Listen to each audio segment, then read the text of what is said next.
목사님 12장으로 계속 이어지는 말씀에서 1, 2절만 끊으신 거죠? 자, 오늘의 말씀 제목이 뭐죠?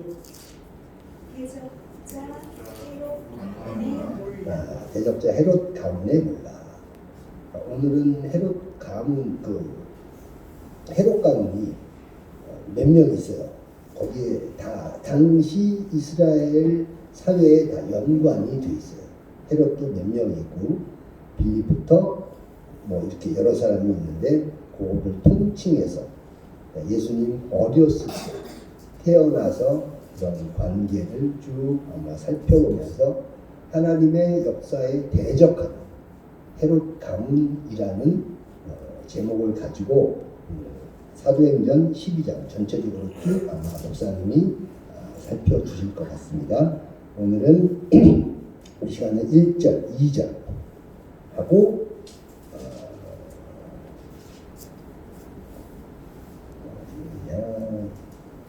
23절, 1절, 2절, 23절 그렇게 세 절을 같이 한번 읽겠습니다. 1절부터 1절, 2절 그리고 23절 시작. 그때에 헤롯 왕이 손을 들어 교회 중에서 몇 사람을 해하려 하여 요한의 형제 야고보를 칼로 죽인 23절. 헤롯이 영광을 하나님께로 돌리지 아니하므로 주의 사자가 곧 친히 벌레에게 먹혀 죽습니다. 아멘. 말씀드렸다시피 헤롯 대적자, 헤롯 가문의 몰락이라는 주제로 이각범 목사님 나오셔서 하나님 말씀 전하실 때 많은 은혜 받으시기 바랍니다.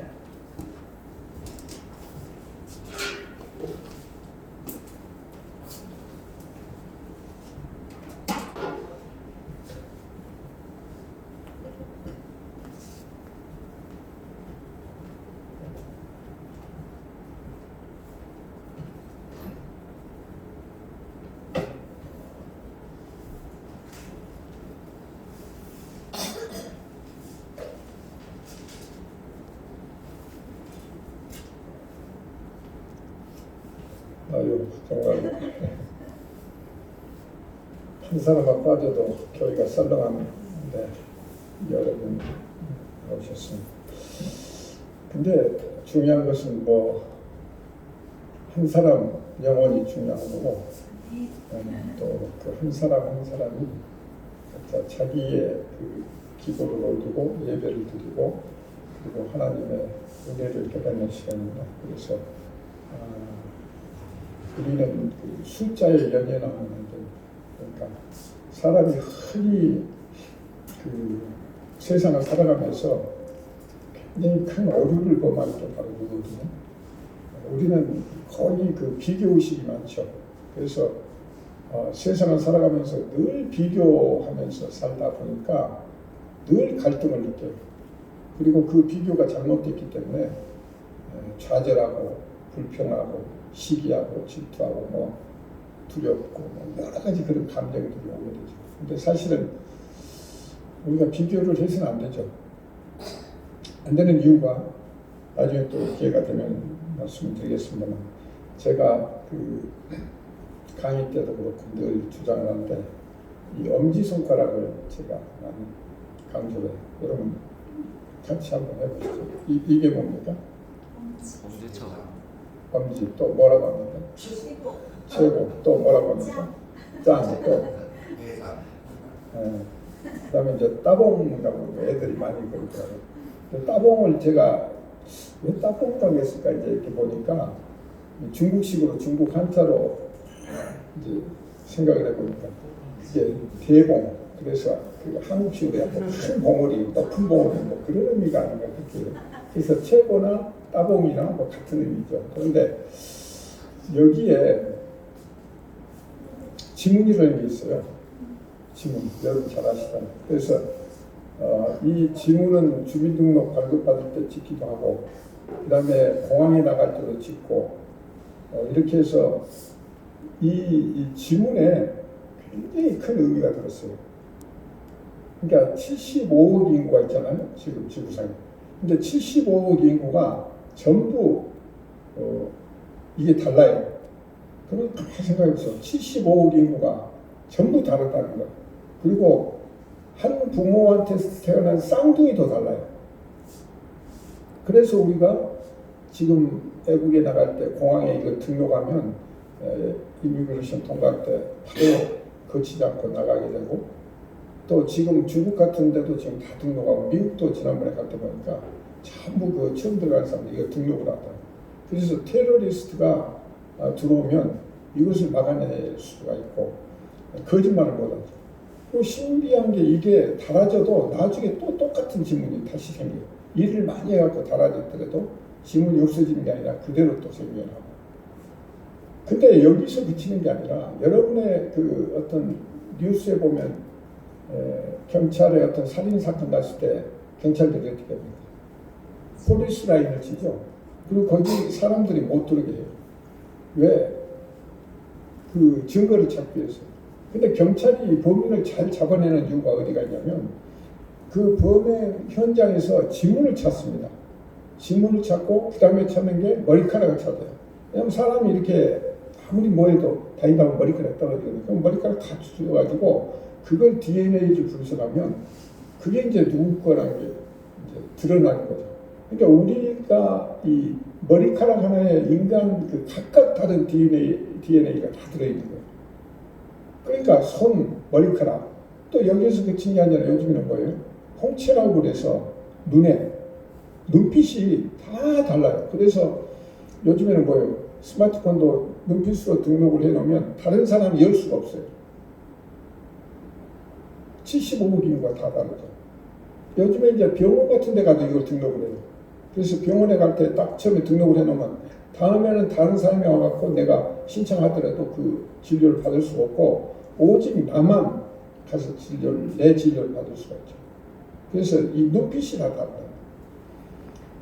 그래서 이것만 여러분이 잘 생각해 보면 정말 오묘하죠. 75억 인구가 매번 사람이 태어나고 하는데도 다 달라요.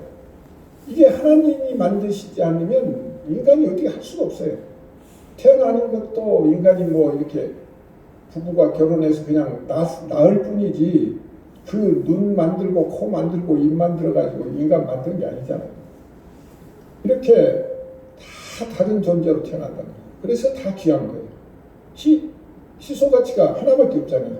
나라는 존재는 하나밖에 없어요. 그래서 희귀동물이죠. 어떻게 보면. 희귀동물이니까 그림도 하나밖에 없으면 세계적으로 그 가격이 막 올라가고 그림 한 점에 뭐 몇백억도 하고 막 이렇게 하잖아요. 그런데 그보다 더 중요한 게 인간이에요. 그래서 우리는 참으로 귀한 존재다. 그런데 여기서 우리가 이제 깨달아야 될 것은 하나님이 만드시지 않으면 우리 같이 이렇게 독특한 존재가 될 수가 없다. 그리고 그렇기 때문에 우리는 또한 동시에 남을 이해해야 되는 거죠. 그래서 남을 정죄하면 안 되는 거예요. 왜? 다를 수밖에 없잖아요. 지문이 다르면 생각도 다를 거고 모든 게 다른데 그걸 내 기준으로 맞추고 너는 나 같아야 된다. 이렇게 해가지고 이걸 하다 보니까 자꾸 갈등이 생겨요. 그러니까 여기서 중요한 것은 우리가 하나님이 만드신 각각 중요한 존재다. 그렇다면 그 존재가 서로를 인정을 해야 돼요. 너도 독특한 존재, 나도 독특한 존재. 이걸 이제 인정을 하고 그 다음에 우리는 하나님이 만드신 존재, 하나님의 피조물 이런 생각을 완전히 가져야 돼요. 그러면 남을 비판하거나 정죄할 이유도 없고 남을 같이 비교해가지고 내가 컴플렉스 느끼거나 저 집은 뭐 부자니까 또 그런 거 따질 필요 없어요. 그건 세상 것이니까 거기에서 우리가 믿음이 흔들리거나 이래서는 안 되는 거죠. 그래서 이 비교를 한다면 어제와 오늘 나에 대해서 비교를 해야 돼요. 남하고 비교하면 게 아니라. 왜냐면 어차피 다른데 남하고 비교해가지고 저 집 뭐 큰 집에서 살고 저 사람은 뭘 잘하고 음악을 잘하고 노래를 잘하고 나는 아무것도 못해. 이런 생각을 하면 안 되고 나에게도 하나님이 주신 달란트가 있다. 이런 생각을 가지고 그걸 발견하면 되는 거고 또 그냥 그대로 살면 되는 거예요. 뭐 하나님이 무슨 뭐 다 이렇게 창조하시고 먹고 살도록 다 해놓으셨는데 뭐 거기서 뭘 도토리 키재기 하면 뭐 하겠어요. 근데 우리는 자꾸 오버하는 경우가 많죠. 그래서 어제와 오늘을 비교합니다. 그래서 오늘 지금 연말이 며칠 안 남았죠. 어제와 오늘, 작년과 금년 이걸 비교해서 내가 얼마만큼 믿음이 성장했는가. 다른 사람은 작년과 올해 또는 지난달과 이달 비교를 해서 결산하고 그래서 뭐 재산이 얼마나 늘었는지 뭐 이런 기준으로 보죠. 근데 그거 다 쓸데없어요. 재산 여러분 뭐 우리 흔히 뭐 삼성, SK 뭐 부자들 이렇게 부러워하기도 하고 근데 다 똑같은 사람이고 기껏해야 세 끼 먹잖아요. 우리 여기서 뭐 고기를 이렇게 산더미에 갖다 놓고 막 그렇게 먹으라고 해도 얼마나 먹겠어요. 이 적은 중국의 그 노장 사상 보고 장자라는 그 글을 보면 큰 강물을 쥐새끼가 마신다 하더라도 그 작은 배를 채울 뿐이다 이런 표현이 나와요. 그러니까 우리가 인간 요만한 존재가 뭘 그냥 욕심 부린다고 해도 결국은 이 작은 것 채우는 거에 불과한 거죠.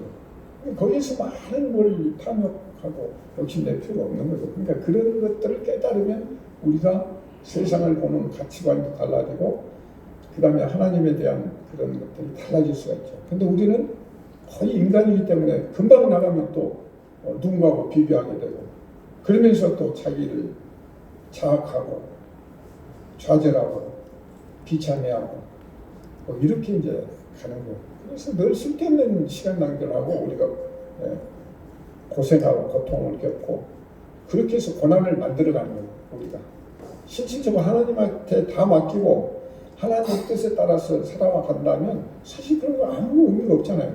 그리고 그냥 살아가게 돼 있어요. 지금까지 살아왔잖아요. 좋을 때도 있고 나쁠 때도 있고 뭐 하지만 그거는 다 인간적인 생각이었지.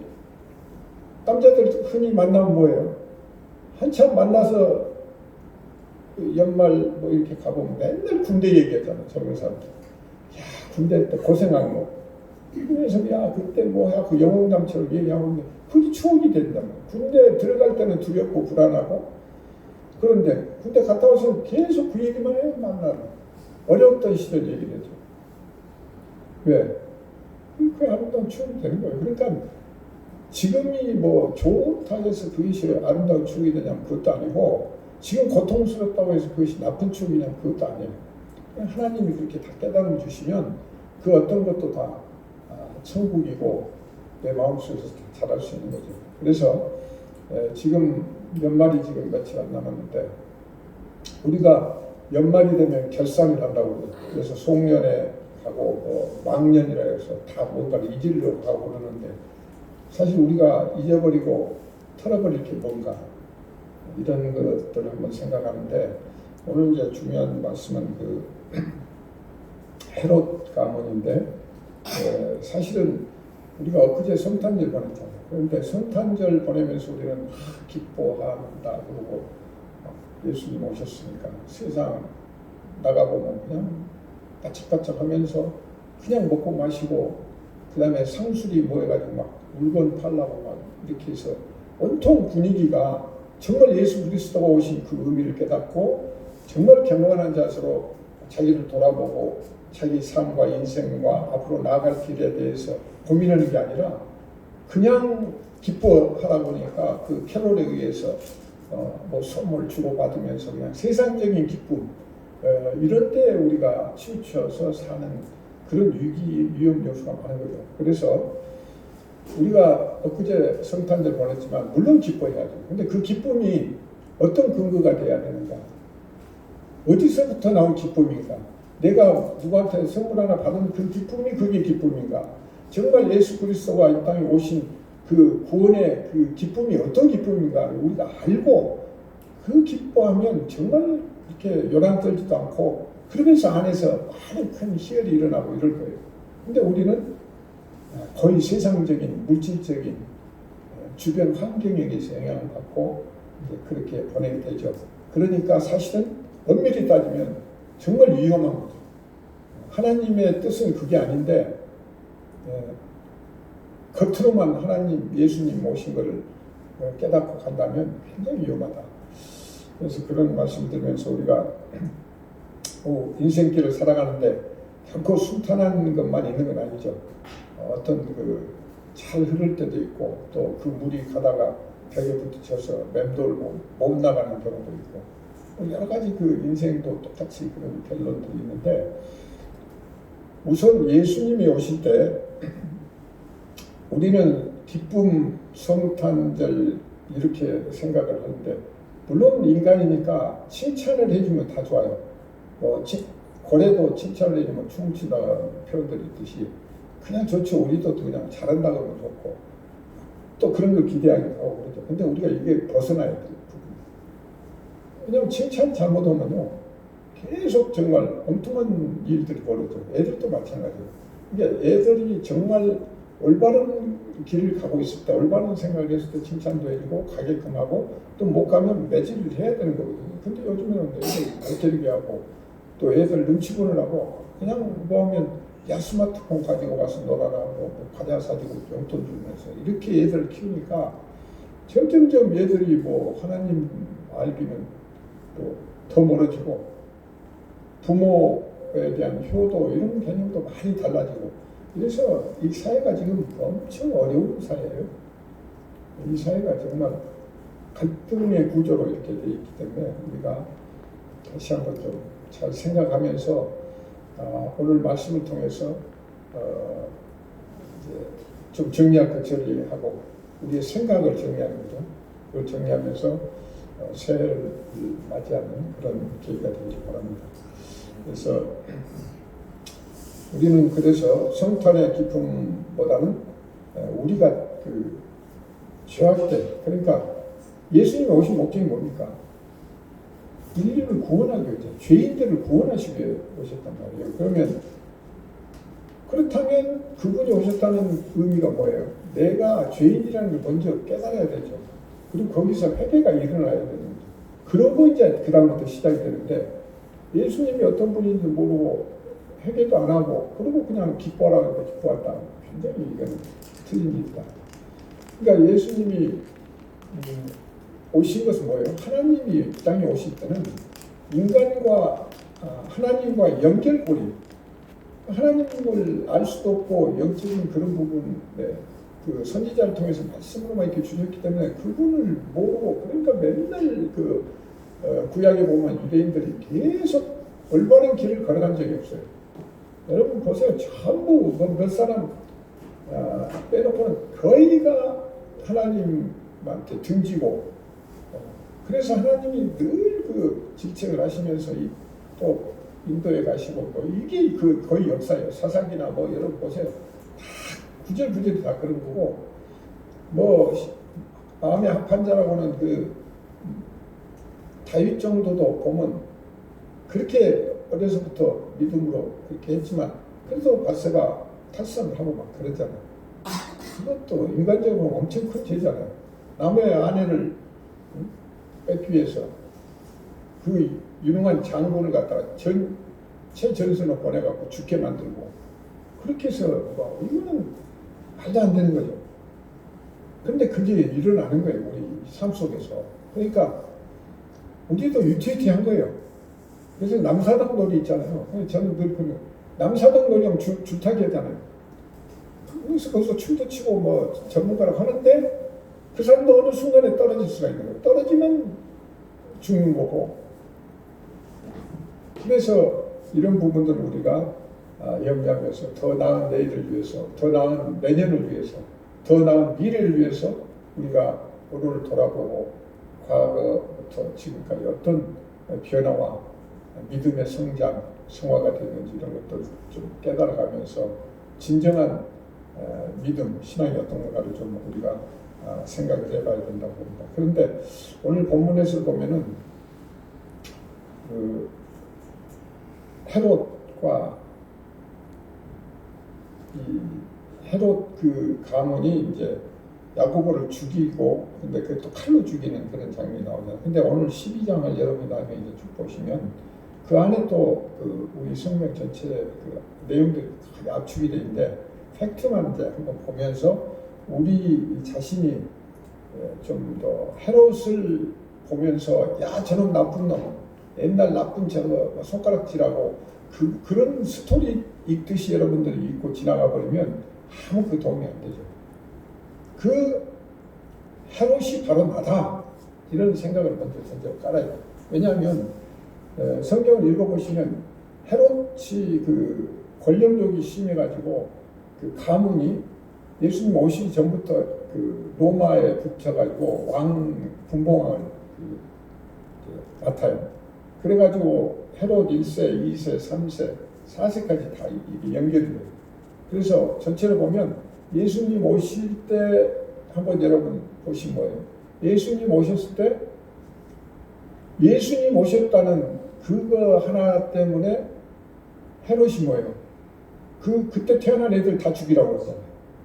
그래서 하나님이 이제 요셉에게 그 경고를 주셔서 예수님을 안고 애국으로 피난을 가시잖아요. 그러니까 예수님 오시는 순간부터 인간은 하나님을 대적한 거예요. 근데 그게 헤롯만 한 게 아니라 헤롯을 중심으로 한 유대 사람들 다 그러니까 그 예수님 태어날 때 마오칸에 태어나실 때 거기 간 사람이 누구예요? 목동 정말 그 사회에서는 제일 핫발인 목동 몇 사람이 갔고 그 다음에 이방인인 그 동방 박사들이 그냥 왔잖아요. 그리고 나머지는 뭐예요? 오셨으면 모르는 거예요. 그러니까 하늘과 땅, 이 제한된 세상을 연결하러 오신 그분인데 이 연결고리가 지금 안 되는 거죠. 그리고 그분을 알아야 되잖아요. 그분이 어떤 분이라는 걸 알아야 우리가 그분을 믿고 그렇게 해서 하나님 세계와 연결이 되는데 그게 지금 이제 안 되는 거죠. 그러니까 예수님이 그렇게 오셨으면 몰라요. 지금 이 땅에 지금 오신다고 하면 우리가 알겠어요? 그냥 허름한 옷 입고 이렇게 오셨다 그러면 우리가 그걸 알아보냐. 우리는 거의 외형적으로 보죠. 그래서 넥타이 매고 반지를 뭐 이발도 하고 막 하면 그럼 저 사람 그리고 좋은 차 타고 내리면 아 저 사람 뭐 좀 높은 자리 있고 대단한 사람 이렇게 보는데 사실은 사기꾼도 더 화려하게 하고 다녀요. 그래서 제가 대학에서 강의했던 옛날 여러분 기억하실지 모르는데 마늘밥 김제 마늘밥 사건 나왔어요. 바로 제가 그 대학 있는 바로 옆에 동네거든. 근데 뭐냐면 그 요즘 말씀드리면 그냥 그 게임 이거 불법으로 해갖고 그 돈을 모은 거야. 그래서 100억이 넘는 돈을 어디다 은행에 못 넣고 그러니까 비닐에다 넣어갖고 자기 마늘밭에다가 땅 파고 묻어놓은 거야. 근데 마늘밭을 갈다가 뭐가 둥치가 나오더니 엄청난 돈이 나온 거야. 100억이 넘으니까 한번 생각해보세요. 그러니까 뭐냐면 세상을 살면서 그 게임에 빠졌던 사람들은 다 돈 없는 사람이잖아요. 거의가. 게임 좋아하는 사람, 도박 근성이 있는 사람도 있겠지만 어떤 사람들은 정말 힘드니까 오늘 로또 복권 하나 살까? 하도 가정 형편이 어려우니까 또 아니면 용돈이 없으니까 그냥 그거 해서 이렇게 좀 몇 푼 용돈, 공돈 벌 그것도 나쁘죠. 근데 그거 공짜를 바라고 이제 모여든 사람들, 개미 군단들 그런 사람들 돈을 다 불법으로 해가지고 다 빼돌려가지고 결국은 그렇게 해서 감춰놓고 자기는 저쪽 송도에 또 큰 아파트 사놓고 근데 그때 그것이 발견됐을 때 본인은 또 감옥에 들어가 있어요. 다른 죄로. 근데 그랬어요. 그 사람이 좋은 차를 탔을 거 아니에요.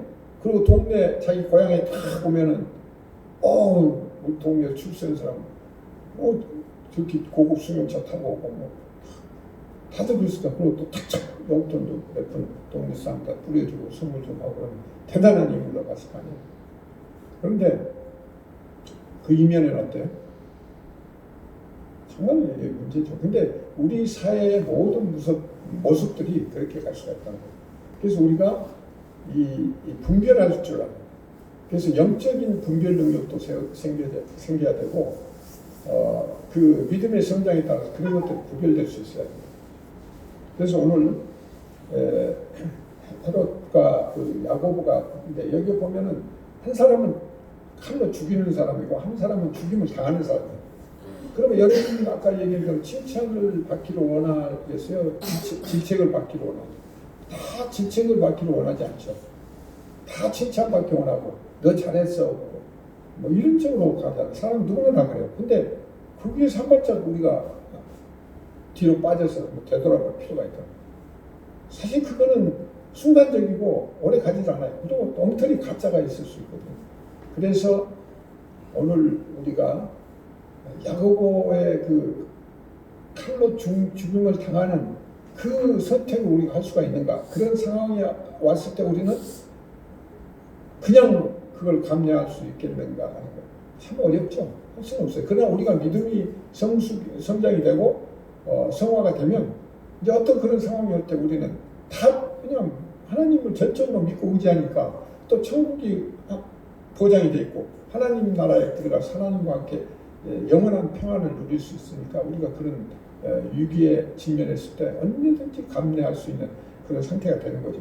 그러나 그 전까지는 늘 갈등의 요인들이고. 그런데 이 헤롯 가문은 그렇게 정치적으로 그다음에 권력욕, 세상적인 이런 가치관으로 그냥 누리기를 좋아하고 그래서 헤롯이라는 이름이요. 그 원어를 풀어보면 영웅의 아들이에요. 영웅의 아들. 그러니까 이름 자체가 우리도 이름 지을 때 뭐예요? 다 그 의미 있게 지었다. 그리고 또 성경에서도 이름을 이렇게 하나님이 직접 지어주신 경우가 있죠. 아담 뭐 하와는 아담이 지었지만 그 전에 뭐예요? 아브라함도 아브라함이라고 사레도 사라 이렇게 다 이름을 지어주셨어요. 야곱도 이스라엘 이렇게 지어주시고 이름이 굉장히 의미가 있어요. 거기에 이제 하나님이 주신 메시지 정보가 있는데 이렇듯이 우리 인간 세상에서도 그냥 미국 같은 데는 보면 거의 보면 데이빗 그러죠.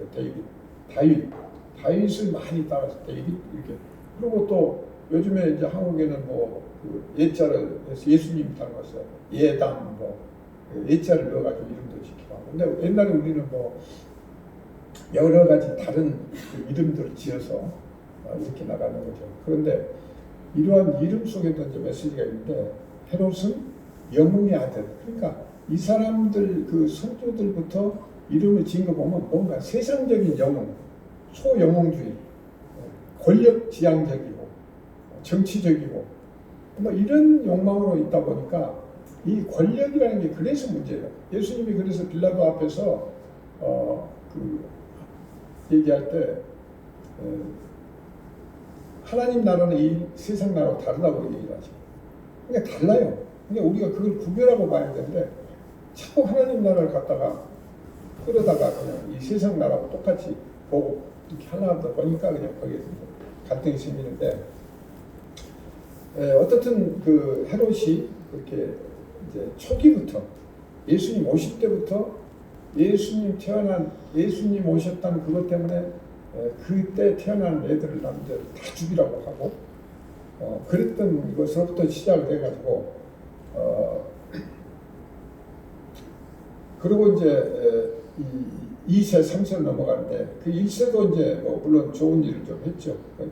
예루살렘 성전도 짓고 가이사라 성, 사마리아 성, 예루살렘 연극장도 짓고 이게 뭐냐면 유대인들한테 잘 이렇게 왜냐하면 통치를 하려면 또 지지도 받아야 되고 그러면서 이게 서로 호흡을 맞춰야 되니까 그 애들 기분 맞춰주면서 예수님 오는 거는 이제 차단하고 그리스도인들은 탄압하는 그런 쪽으로 본 거죠.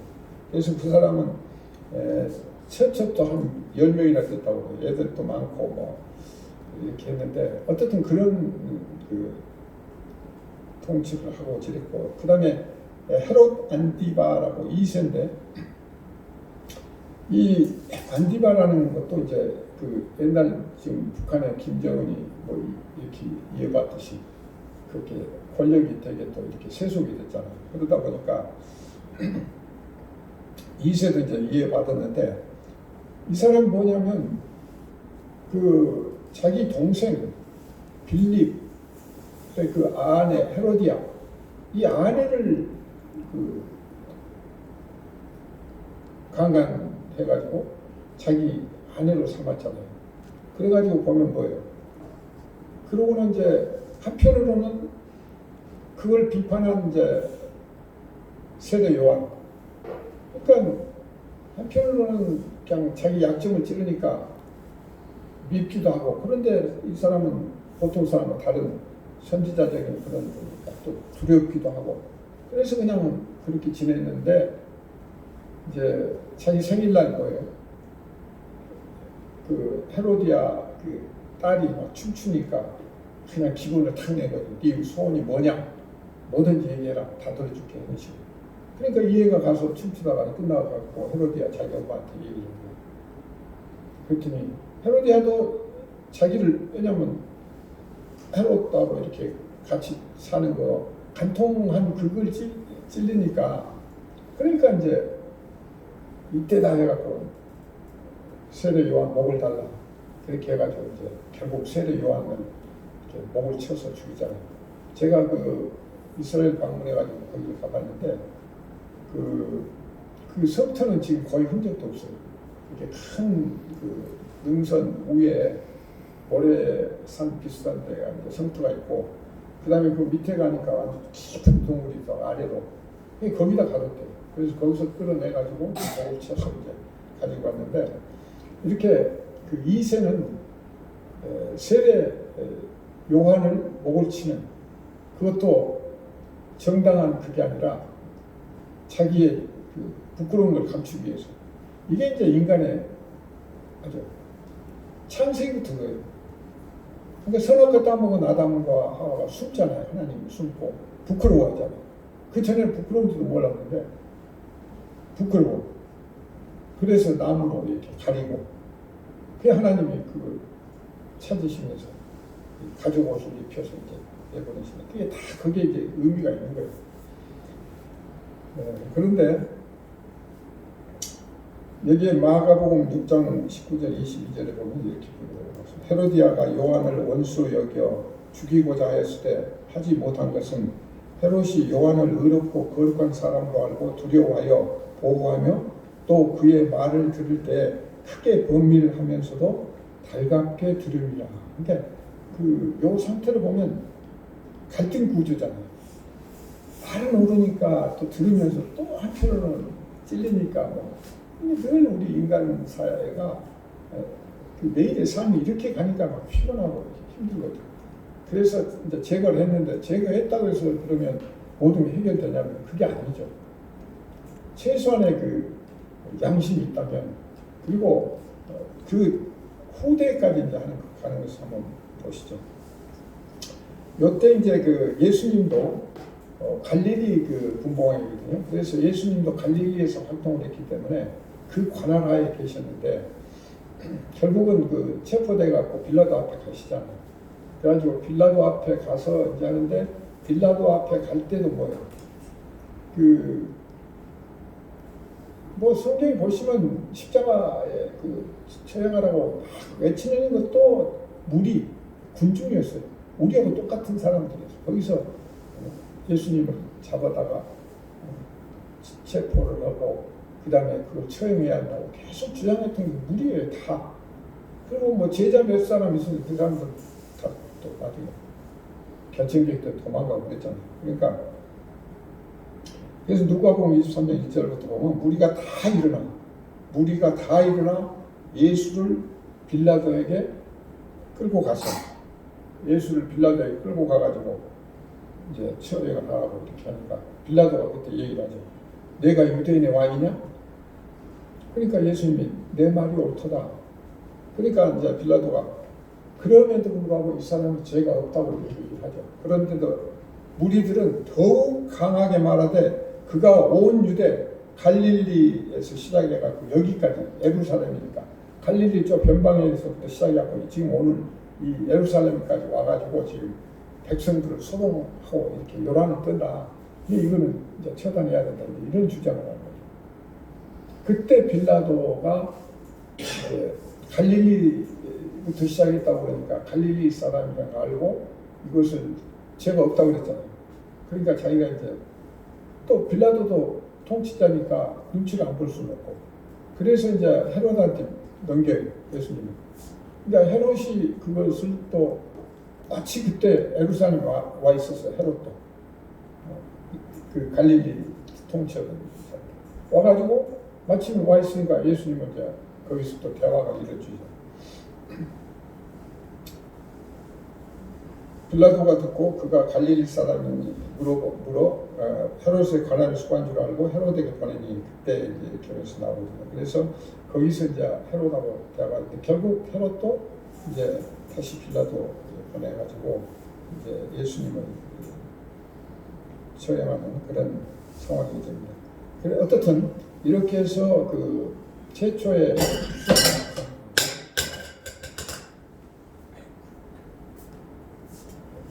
순교자 야고보가 탄생했는데 야고보를 보시면 우리가 여기서 좀 봐야 될 게 야고보가 야고보와 요한은 그 예수님이 처음에 제자 삼을 때 이 야고보는 그 집이 좀 부자였어요. 어부 자기 아버지가 배도 있고 그러니까 그 당시로 보면 굉장히 부자거든요. 그 다음에 고기를 잡고 뭐 하는 그런 때 예수님이 나를 따라할 때 그냥 뭐 베드로도 그렇지만 그냥 어떻게 그럴 수 있습니까? 그냥 다 버리치고 그 재산 다 버리고 가족 다 버리고 그냥 네 알겠습니다 하고 따라 나서요. 이게 이제 우리가 얼핏 보면 그 애들이 용감해서 그랬다고 볼 수도 있지만 하나님이 선택하신 거잖아요. 그렇게 끌고 가시는 거지. 정말 우리라도 하나님이 정말 어떤 선택을 하시고 너 따라갈 때는 내가 거부할 수가 없을 거예요. 네. 하나님이 지금 그 모든 것을 통치하고 관할하시는데 어떻게 내가 거부한다 해서 거부해 주는 게 아니죠. 하나님이 주권자시니까. 그런데 거기에 끌려간 거예요. 마지막 예수님이 그 부활하셔가지고 그 제자들하고 아침 조반을 하고 그러시잖아요. 그때도 뭐예요? 베드로한테 너는 나를 사랑하느냐? 너는 나를 사랑하느냐? 세 번 물으시고 그러면서 그때 이제 베드로가 그러잖아요. 요한은 어떻게 했어요? 이렇게 물어보잖아요. 그러니까 그거는 네가 관할 거 아니야. 너는 나를 따르고 그러면서 네가 젊었을 때는 네가 띠띠고 원하는 데 다녔지만 이제는 늙어서는 그게 아니다. 그러니까 예수님이 이제 본격적으로 너를 끌고 가시겠다 이제 그런 메시지가 들어있는 거죠. 근데 어떻든 야고보도 이 야곱 아시죠? 야곱은 뭐예요? 태어날 때부터 뭐해서 발 뒤꿈치를 잡은 자 이렇게 나오거든요. 야고보도 발음이 그 원어 같아가지고 야고보도 그런 의미예요. 그런데 이 순교자가 된 이 야고보는 그런 부자임에도 불구하고 그가 예수님이 그 변화산에 올라가시잖아요. 근데 변화산에 올라가셔서 그 신비스러운 모세와 엘리야 이렇게 만나는 그런 장면에 그 따라가는 세 제자가 있는데 요한하고 야고보하고 베드로예요. 그러니까 어떻게 보면 12제자 중에 정말 상총사에 들어가는 이 수석 제자급 리더급이죠. 근데 그런 그 야고보가 어떻든 그 하나님의 그 뜻을 이행하기 위해서 이렇게 다니다가 이제 결국 죽게 됐습니다. 어쨌든 이 야고보의 죽음이 이제 그 유대사에 새로운 이제 변화를 일으키기에 아까 말씀드린 대로 헤롯이 유대인들하고 좀 짝짝꿍 하려고 하는 그런 잘 보이려고 하는 그런 것 때문에 하나의 희생양으로 그리스도인들을 대상으로 삼았듯이 결국은 이 하나를 칼로 이렇게 죽임으로 해서 이제 그게 유대인들은 얼마나 기뻐했겠어요. 그러니까 사람 죽이고 나니까 오히려 기뻐가지고 그리고 헤롯도 그냥 더 의기양양하고 왜냐하면 그 유대인들이 기뻐하고 좋아하니까 그래가지고 그 다음에 또 이제 한 게 베드로를 잡아넣은 거예요. 베드로를 잡아넣어서 감옥에 가둔 거예요. 그래서 여기서도 우리가 이제 잘 봐야 되는 게 베드로가 감옥에 갇히면서 우리가 특이하게 볼 수 있는 게 세 가지인데 보통 이 잡혀갈 때는 그냥 잡아간 게 아니에요. 죽이려고 잡아간 거거든요. 그래서 이제 무교절이라고 나오고 6월절이 지나면 종교적인 절기가 지나면 그 다음에 처형할 상황이거든요. 그런데 베드로가 그냥 굉장히 깊이 잠이 들었어요. 그냥 푹 잤다는 거예요. 그러면 우리 같으면 지금 이제 감옥에 들어가고 잡혀가지고 지금